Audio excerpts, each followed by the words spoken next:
Good morning. My name is Theo Edmonds, and I'm the co-founding director of Ideas. We're a contemporary art chamber of commerce located in Louisville, Kentucky. And I want to welcome you this morning to the second live stream podcast of the Who's Louisville program. The Who's Louisville program is located at Zephyr Gallery, and it's a partnership with Leo Magazine. And for the next 2 months, we are here exploring a community dialogue, discovering who is Louisville today.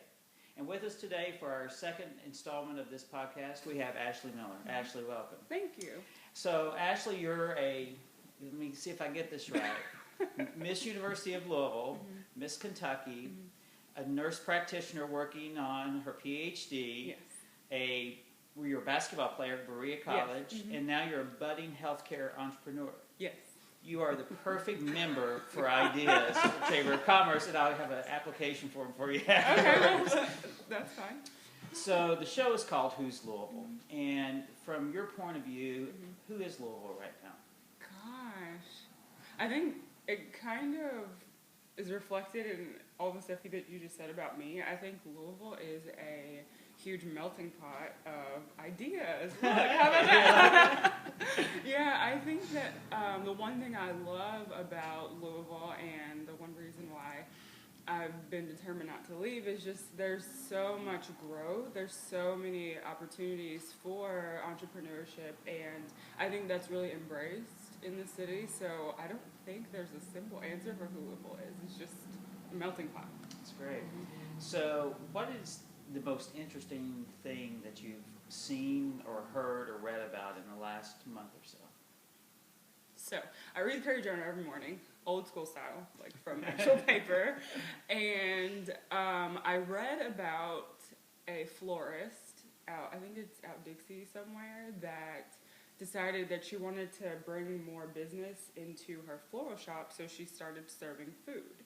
So it's a florist / deli / smoothie shop, and I am determined to go visit that place. I'll go with you when you Please. go.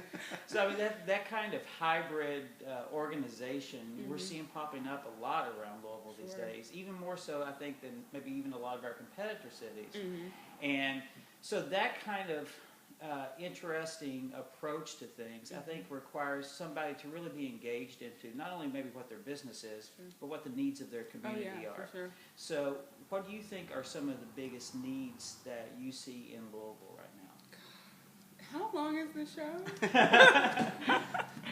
We've got as long as you want. Well, I think it goes in a couple different areas. So if we're, from my perspective in health, and then I guess that helps me talk about the business that I'm looking at opening, there are a lot of women's health places, but they primarily cater to pregnant women. So there aren't very many places besides like a Planned Parenthood or something like that that actually caters to the needs of non-pregnant women throughout the lifespan. So that's definitely something that me as a woman look at. Another thing that I'm hoping to write about soon in Leo is birthing options for women in the state of Kentucky is different than other places, of course, like in New York, where they have midwives like all over the place. So that's something I'm interested in researching and writing about. I mean, I'd like to have kids in the next, I don't know, 5 years or so, but that's definitely something that I think a lot of women don't pay attention to until they get to that point in life. I grew up in the West End, so I'm always interested in development there. It definitely bothers me that we spend a lot of time talking about the design of a Walmart versus the fact that people need jobs. That's right. So I think that that's an issue. I really hope that in the near future we see more development and more business in the West End. So I'll stop there, I guess. So let's continue down that line, because I think that's really interesting. It's something that we here in our organization spend a lot of time thinking about, how the creative industry and the artists can help with job skills training and workforce development ourselves. What are some of the growth areas that you think in the jobs market that exist in Louisville right now?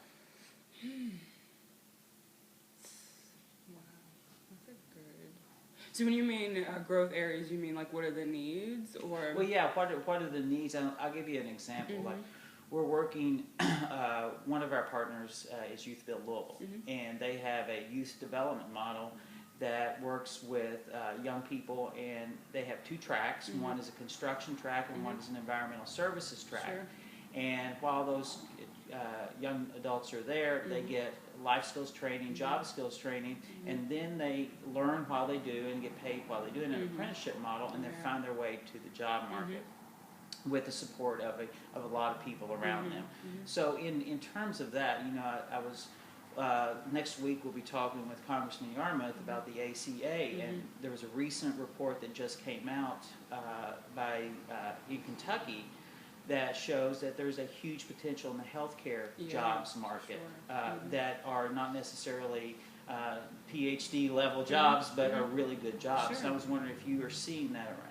Yeah, I think that's a big thing, especially I think healthcare is probably the widest market right now because of the ACA, and we have so many more people now that are entering the realm of healthcare that have not been there before. Sure. So I definitely think healthcare is huge, but I think like the old trades, like my grandfather's a master carpenter. There aren't very many people that are going into that. I'm trying to get my brother to do it so he can fix stuff in my house. But there's just not many people going into trades like that anymore, and I think that's a huge opportunity. I agree. One of the things, and Ashley has a wonderful article. She's been writing a bi-weekly column for Leo now. It's Miller at the Mic. I mean, you can tell why I wanted her to bring her perspective and voice to Leo. But this week and just this morning on the racks, she has an article about education and about maximizing learning times for kids, and from early on all the way through school, and how obviously there's no silver bullet and there's no easy solution, but in so many other ways, and in some cases in the U.S., in one specific charter school of note, but also in Asia, they spend so much more time learning, whether that's in the classroom or around learning opportunities, and that's one area that education is I know dear to Ashley, and she's. I would say that just echoing one thing that I've heard from you in the last day. So, speaking of education, you went to Berea? I did, and you were a basketball player while you were at Berea, right? That's how I got to Berea in the first place. Oh, really? That's wonderful. Yeah. So Berea is a really fantastic institution and school that in some ways was an alternative educational model when it first began. And what do you think right now, if you had $1 million to implement one idea that could change the way that education is taught, where would you focus on spending that money? Wow. So in post-secondary education, or wherever you think the most need is. Oh gosh. Well, what I would do initially is to level the playing field in all the public schools here in Jefferson County. And so I went to Manual, I went to Mazik Middle School, so I'm definitely a product of the public school system. I know, Smoketown. But what I realized is living in the West End, being able to go to those schools, some of my neighbors did not have the same situations, and some of them didn't have books to bring home, and they weren't doing the same level of stuff that I was doing. Not necessarily that I was any smarter than them, but I had more resources than they did because of the schools that I was able to go to, and I don't think that's fair. So something that I've always said is that your zip code should determine the quality of education that you receive. So I would start by making sure the resources were there, because I don't think, kids should be able to go to school anywhere and be able to access the things that they need to follow their dreams. Because I'm definitely, I guess, my life basically demonstrates the fact that all kids need is a chance. I think a lot of people can relate to that. Oh, sure. What is something that Louisville could learn right now from national events? Oh gosh.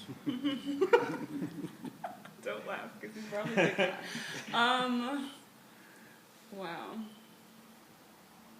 I think that Louisville can learn that Well, let's go back. There were a lot of conversations around Louisville around the time of the things that were going on in Ferguson, Missouri, and stuff that happened in New York, like, that could never happen in Louisville. But I think that what we learned from situations like that, I'm sure no one ever thought in Ferguson, Missouri that these situations would happen, and then they now have all these protesters coming in, and police in riot gear in the middle of the street. Like, no one ever saw that coming, but I think what we learned from situations like that is that we have to be more proactive and engage in those conversations all the time about that there's always going to be people that feel suppressed in a society, and what are their needs. And like in Louisville, people need jobs, people need quality education. Those are things that we have to address before it gets to the point where where bad things happen.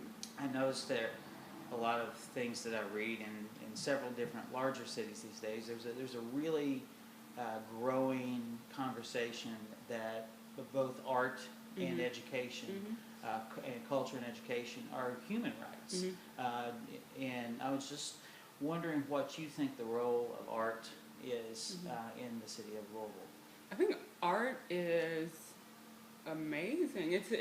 I think it's a personal expression of so much. So for me, I like to write, obviously, and that is a really good way for me to express my feelings when I can't, like, do something reckless. But I think music is that way too. It's therapeutic, and something I always wish that I had learned growing up was how to play the piano. And I just think art and the arts, even dancing, it's a release, I think, and I think that there's an amazing place for that, because I think it just makes your life more well-rounded. I've never been artistic in any capacity besides like fashion design. I can do that and put clothes together. However, singing, no. Drawing and painting, no. I actually did a painting as a wine and art in DC for my cousin's birthday.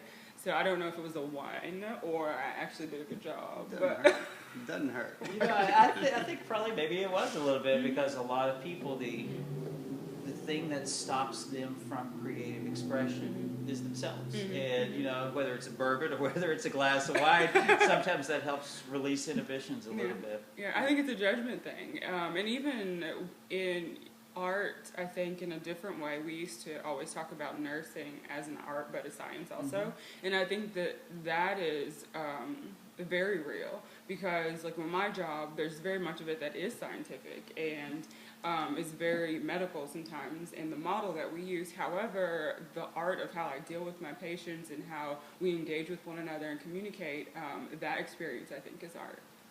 And just listening to the conversation too, kind of one of the things that keeps occurring to me is that to be an artist, you know, it is an expression of what's going on, whatever that emotion is, whatever creativity that you feel you need to express in whatever way, whether it's singing or creating.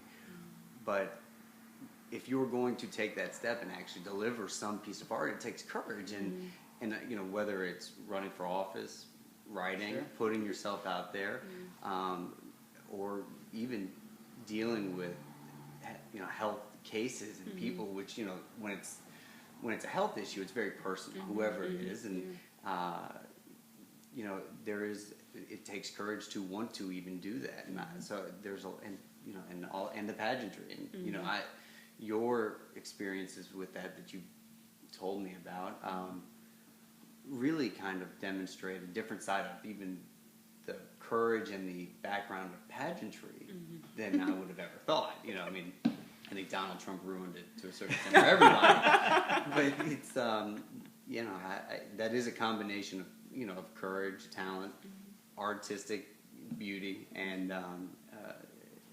you know, desire to put yourself out there. Well, Dan, to combine the art and education conversation here, I think both y'all are hitting on something that we've noticed quite a lot here in our organization, is that our educational system is set up to train young people that making a mistake is bad, that failure is bad, that it always has to be correct. And So what we have now is in many ways, we don't have real conversations because people are not really putting their full self out there Right. because they're a bit afraid of being Right. seen making a mistake. So Sure. somehow we've turned bravery to express, to get to that place of trying something new into a bad thing. Yeah.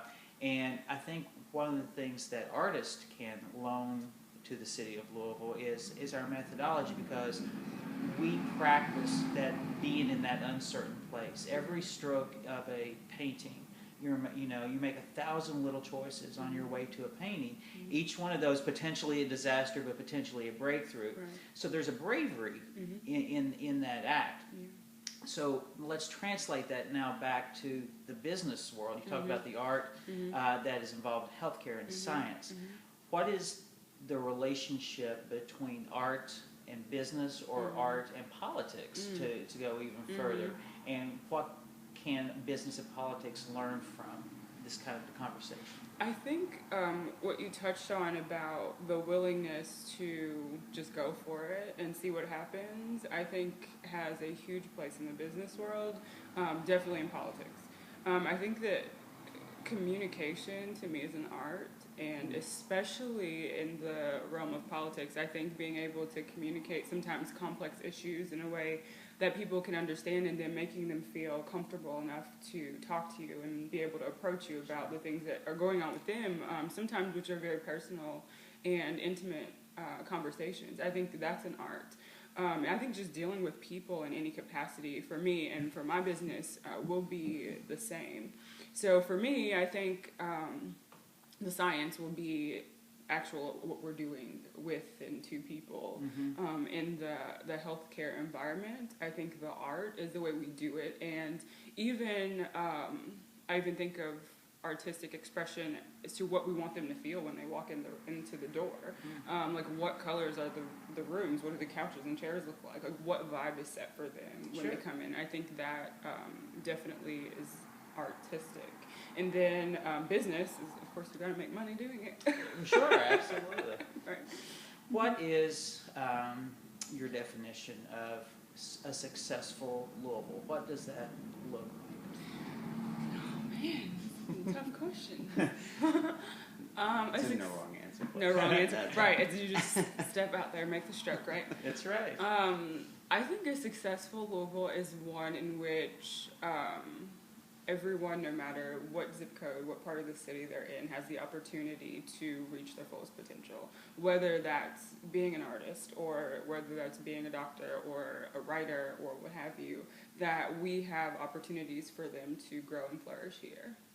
Do you think that we do a good job in the city of Louisville of putting all of our stakeholders in a community around the same table for a conversation, or do we need to work on that? I think we need to work on that. I think that there are multiple people all over the city doing all kinds of amazing things, but I definitely think there's a lot of room for collaboration, and there's a lot of room for growth in that area. And I think sometimes if we put all the great minds of the city and all the philanthropists of the city down at one table and say, these are the issues that we're facing in our city, how do we attack them together in a combined way, I think we'd be more effective. And just sort of thinking that out loud, I know I'll tie it into somebody that you know dearly, but a mutual friend. But I think that there is a tremendous opportunity in this city for anybody to meet anybody, whether it's the mayor, whether it's CEO, or from the top down. It's a really accessible city. However, I think publicly, whether it's the media or social media, we tend to become really hyper-focused on a few key people. And sometimes fairly, sometimes unfairly, but that really creates a lot of background noise. In many ways, it's kind of like Brian Williams. What's the real issue here? I mean, of course, there are serious questions that need to be asked and serious things that need to be addressed, but again, there are other really important issues in the world. It's not just about one person's mistake, because we've all got mistakes, and Sure. and so when we keep going back to the same source for information, for opinions, for whatever it is, you miss out on other opportunities. And I keep thinking about Bruce, Pastor Bruce, and dear friend of mine. I'd let you categorize him in your life. Your pastor. I absolutely adore him. He's my golfing buddy when he gets a chance. And which church he is is? Bates. Bates. Okay. So he's doing tremendous things. He is a tremendous advocate. He's got the biggest heart of anybody I know, present company excluded. And it's just, he is somebody that really, that this community could use. I mean, he would be an invaluable source for this community, and somebody that I think is sort of an underutilized asset when you keep going back to the same people for commentary on issues. I think that we in society at large do a poor job of diversifying our assets. I agree with that. We work actually a lot with Bates and the Community Development Corporation, and Hannah Drake is a poet that has been at Bates for 15 years in administration, and she's working with us on our Roots and Wings project.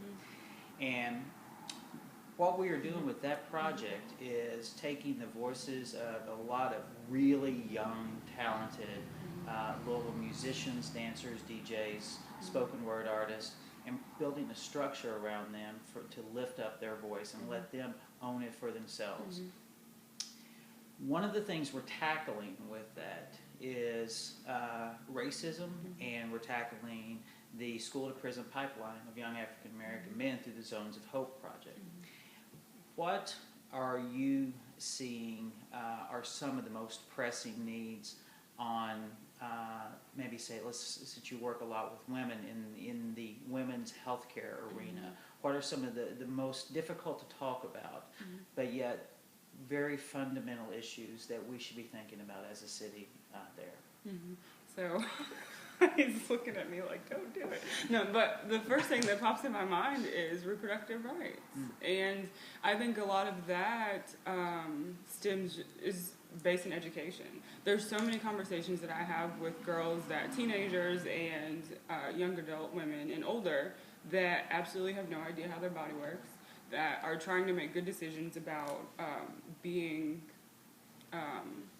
trying to make good decisions about their sexuality, but don't really know how.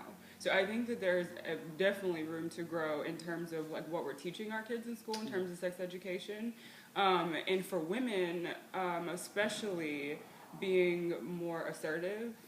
That's something that I've been finding in my research study that I'm working on for my dissertation, is that teenage girls that are assertive about their future and their goals, what they really know they want to do in the future, the ones that are able to say no and mean it, the ones that are empowered with information, so how to protect themselves, but still embrace who they are and plan for the fact that they want to be sexually active. Like, those are hard conversations, and most parents don't want to have them. Sure. My parents did not. My mom's like, what? Sex? We don't do that.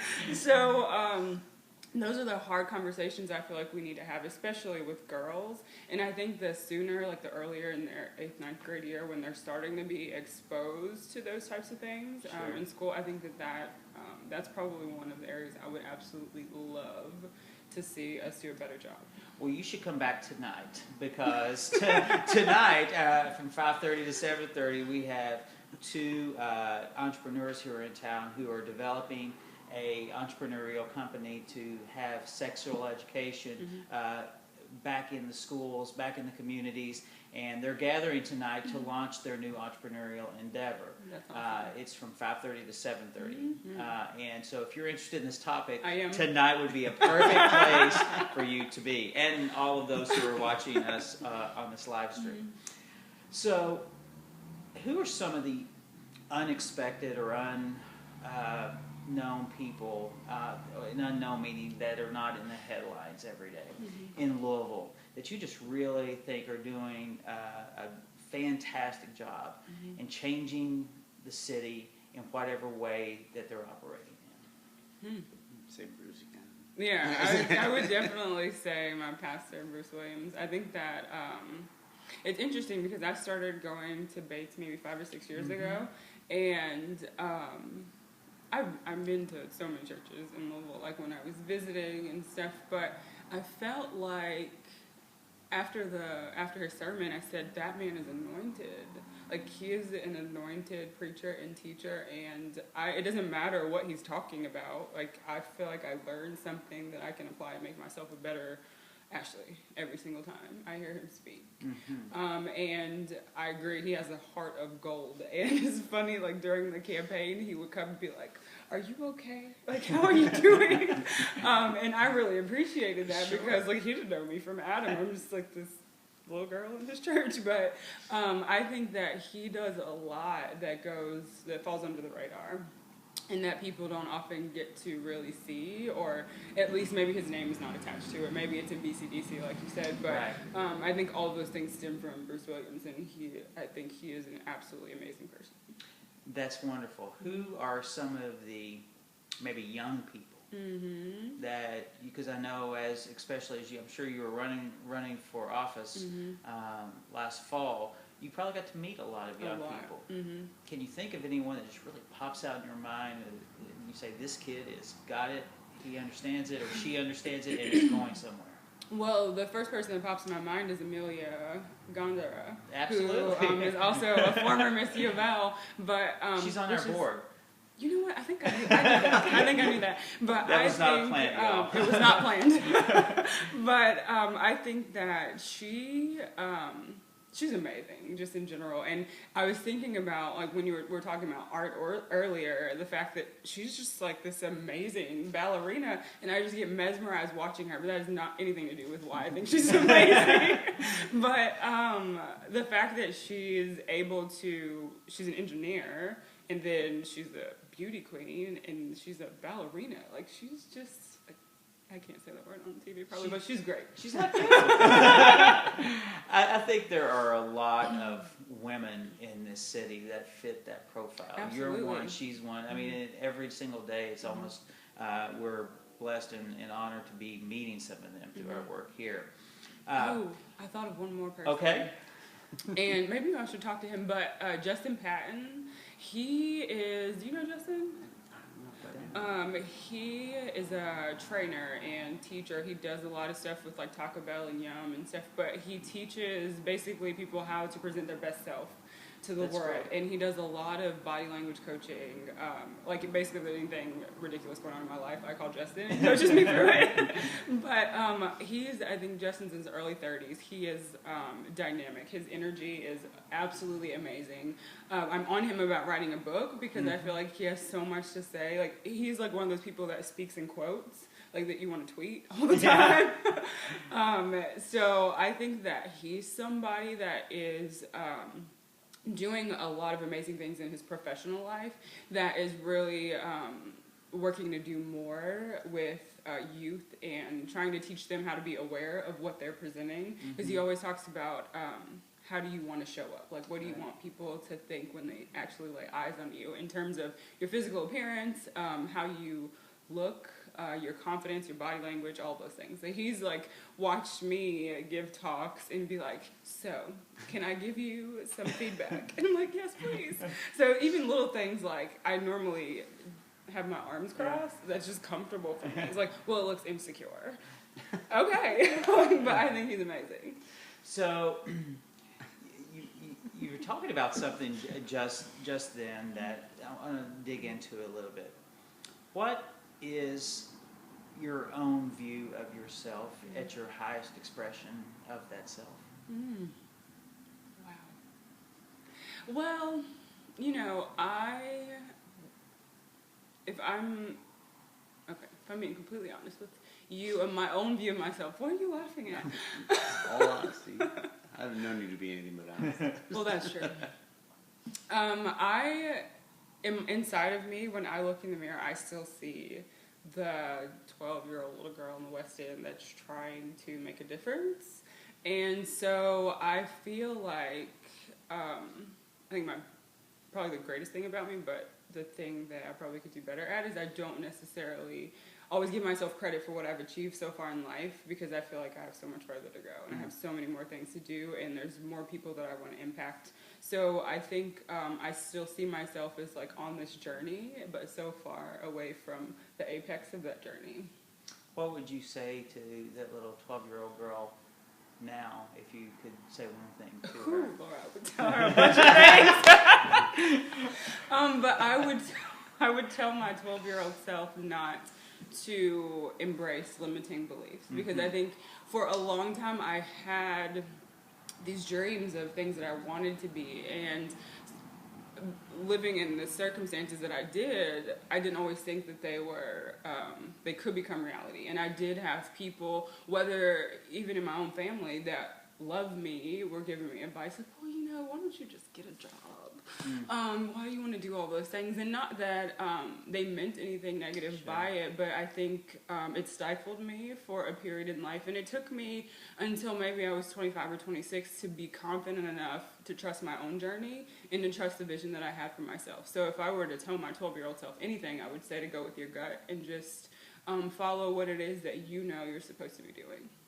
Mayor, governor, or senator? Where can you do the most good if you were in one of those roles?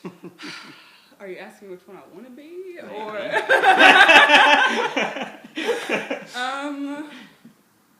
we're doing transparency. You can't here say today. D, none of the above. None of the You can't above. say that. No, governor. And that is a dream that I have. Why? I think it gives you a platform to affect the most change with the most people. Like, I'm a Kentucky girl through and through. Like, I absolutely love the state. Like I was telling you before, I spent my weekend in Berea, in the mountains, just like in my like zen. And I was thinking, like, this is the only place in Kentucky where I can have like eat, pray, love, like all in the same weekend. Sure.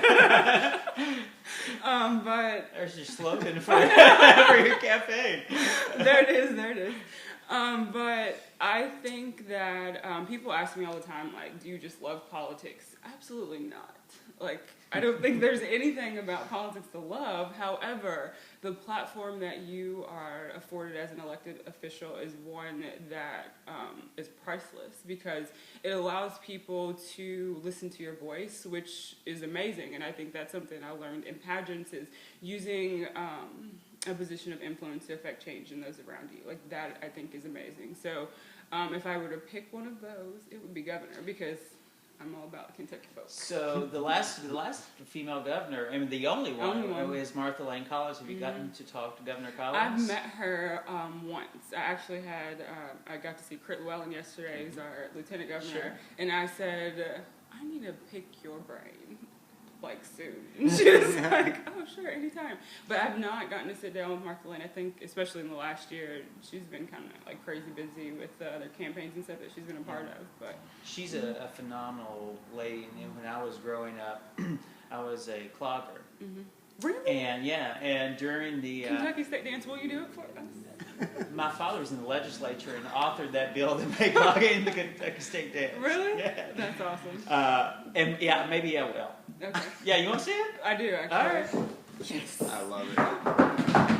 Woo! That's awesome. High five. So I have to tell you, I had no idea what clogging was until I entered the pageant world. And there's a lot of girls from like Winchester area and Eastern Kentucky that do clogging as their talent. And one time this girl came out and said, for the official state dance. And I was like, why did I learn how to do that? But yeah, I love clogging. that's great. She was, Martha Lane was such an amazing woman and a great first female governor. But you and I hadn't met till today. I got to tell you, if you need somebody to work on your campaign, sign me up. Oh, thank you. So, thank you for being here today. I really appreciate your honesty and your openness. And Aaron, thank you for setting this up. No, I love this. When asked who would be a good fit, in any number of ways, Ashley was at the top of mind. So I thought it was a perfect opportunity. Now I've got to take him to breakfast. Breakfast is on me. I couldn't do it too, but no, I appreciate it. And it's always fun. So thank you all for tuning in with us. As always, you can revisit this podcast by going online to ideaslouisville.com, and we'll see you next week.